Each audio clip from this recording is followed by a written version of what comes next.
Hello and welcome to the Lobster Pot podcast, aka day 2 of the seminar zone at Product Earth. Well, I'm in the UK still, but our next speaker, I'm very, very jealous because Monica, tell us where you are right now. I am in Phuket, Thailand. Very on nice. the beach.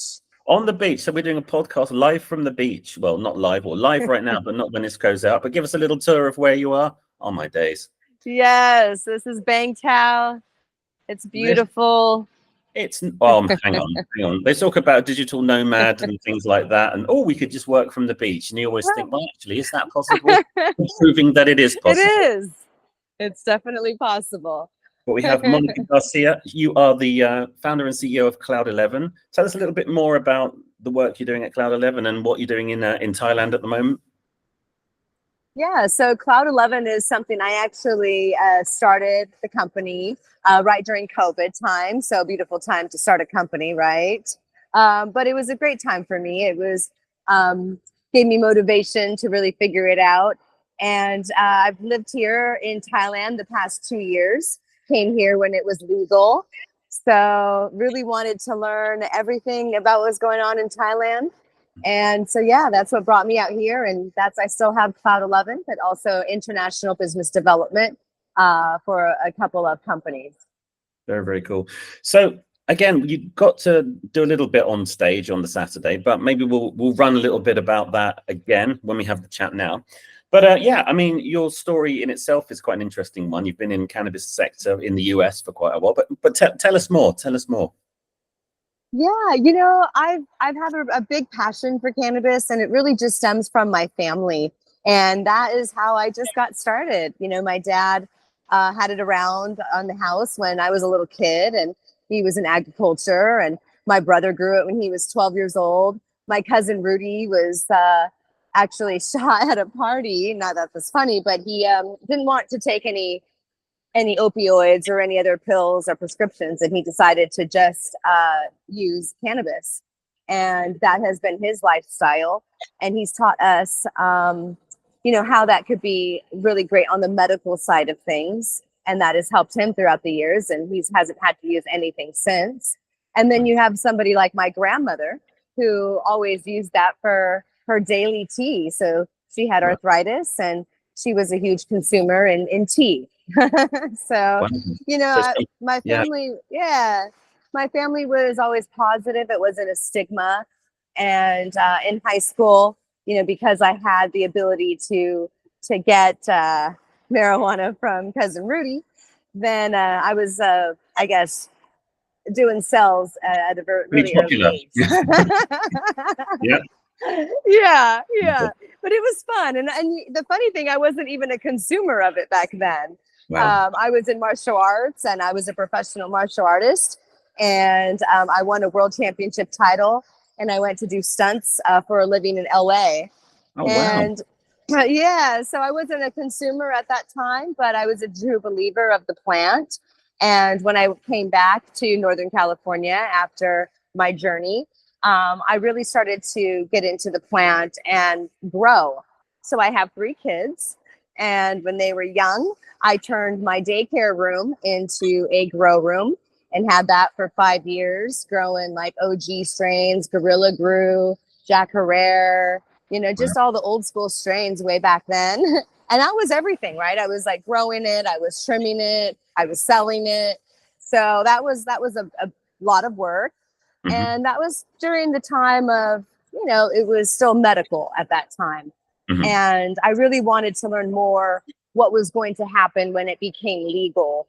So I did start to work for a lot of startup companies at that time, a lot of new companies just coming up on board. Mm-hmm. And, that taught me a lot. I was in different facets of the industry, whether that was the cultivation, the distribution, the manufacturing.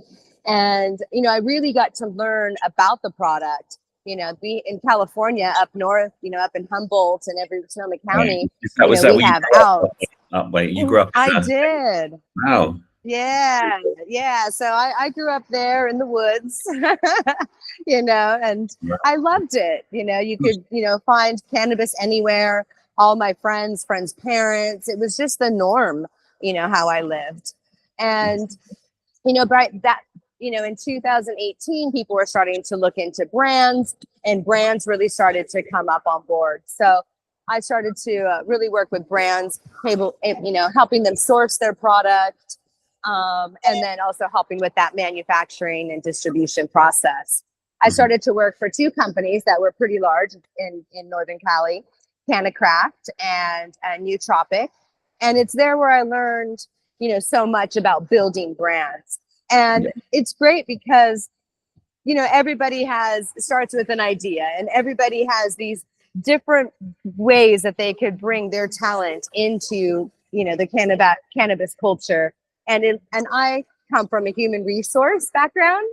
And so it was really cool that I was able to give people a lot of jobs during this time. So I did employ a lot of people. And so that was really fun to watch that growth. And then COVID hit. So it was a scary time. I was working for a company called Nootropic, and we were manufacturing. Had no idea what was going to happen during COVID, and we became essential. So we ended up having 3 shifts. We had our morning shift, our mid shift, our graveyard shift, and we were working 6-7 days a week. And that probably had to do with a lot of people staying at home. What was that? So just to keep up with demand. Yes. Yeah. Right. Everybody was staying at home smoking, right? Not really going to work. So getting some free money. So, it was that time where I did get laid off after I grew the company to over 300 employees, and it was great. Loved every minute of it. And I needed a change. Cannabis in California is very, very difficult. It is super, super hard, cutthroat. It's not for the weak. And I didn't have that same passion anymore, but I knew that I wanted it to be my lifestyle. But what was I going to do with that? And so I thought about moving, and that was just the perfect time where Thailand became legal. And I had a friend who said, hey, come out here and see what it's all about. So I flew out to Thailand. Never in my life been out to an Asian country ever. And as soon as I landed, after a couple of days, I decided I was going to move here. So I did. I just packed up everything and moved to Thailand. Having visited Thailand, I can quite understand that. I think it happens to a lot of people. They just sort of fall in love with it, and it's like, wow, it's just amazing. Yes.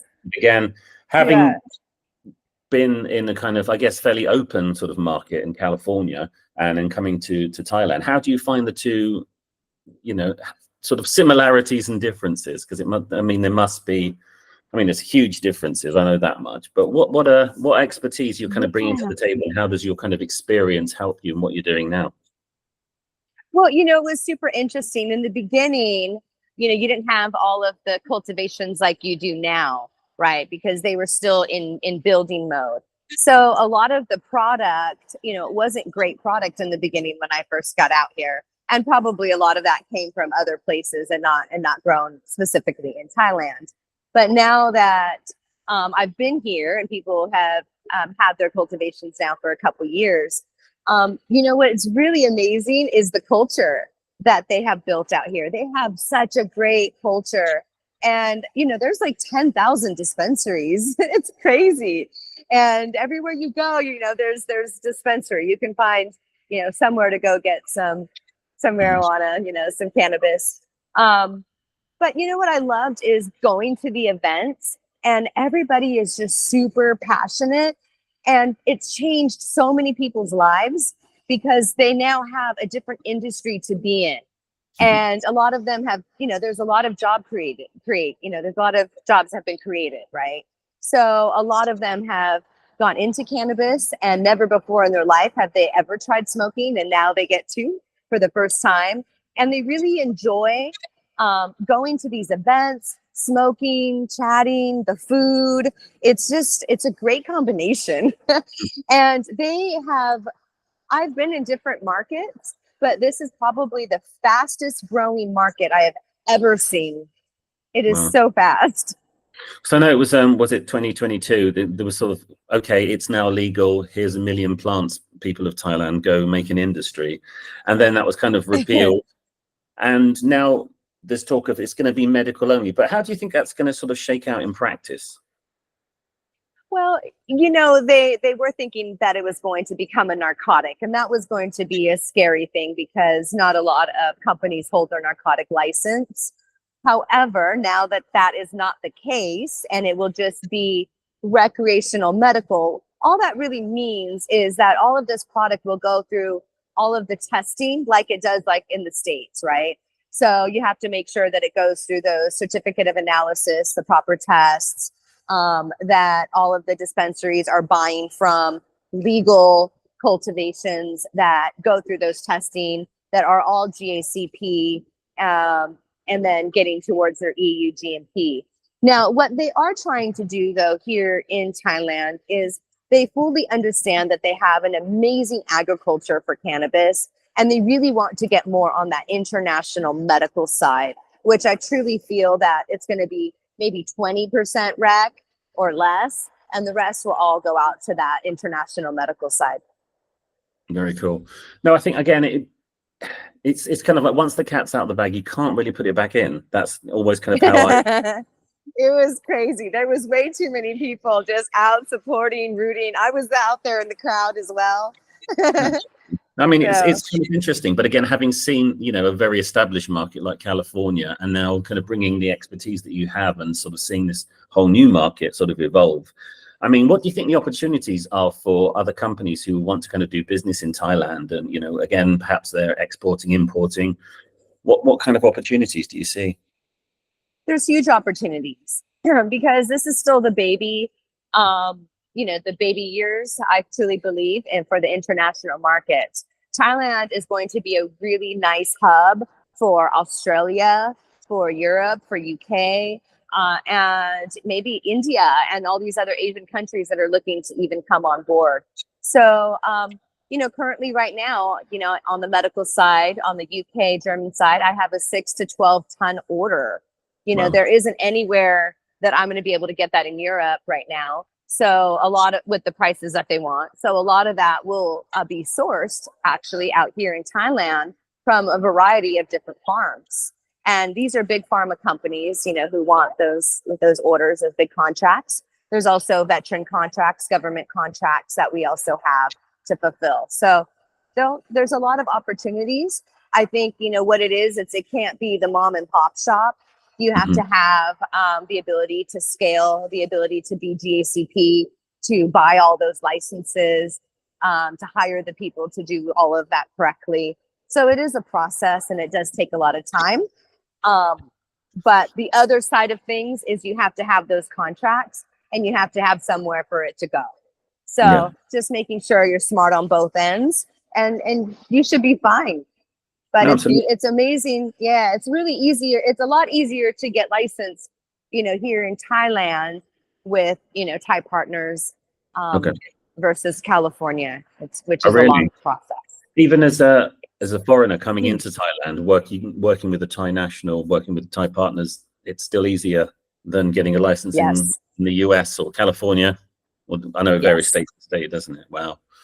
That's amazing. Yeah. But again, it feels like there's a whole sort of professionalization of the industry globally that we're kind of seeing. And like you say, people from different backgrounds, from different kind of sectors coming into the cannabis industry and sort of deploying that expertise into it. But again, it's quite rare, I think, that someone has as much kind of corporate experience and then kind of, OG experience and then kind of looking at the market as it is now.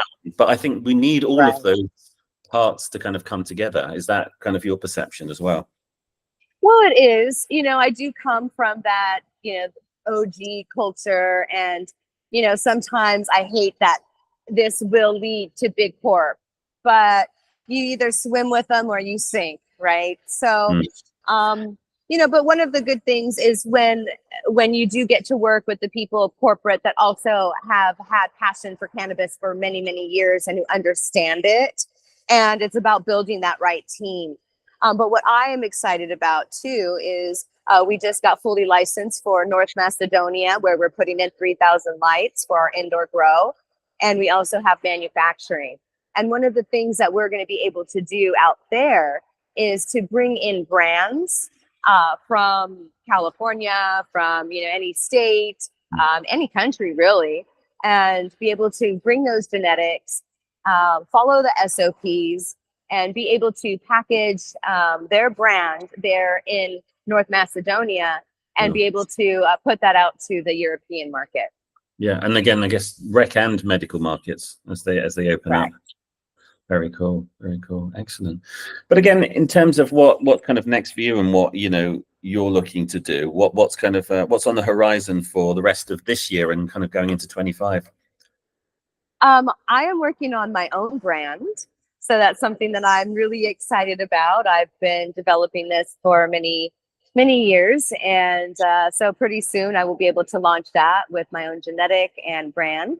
But also I'm more on that international distribution side of things.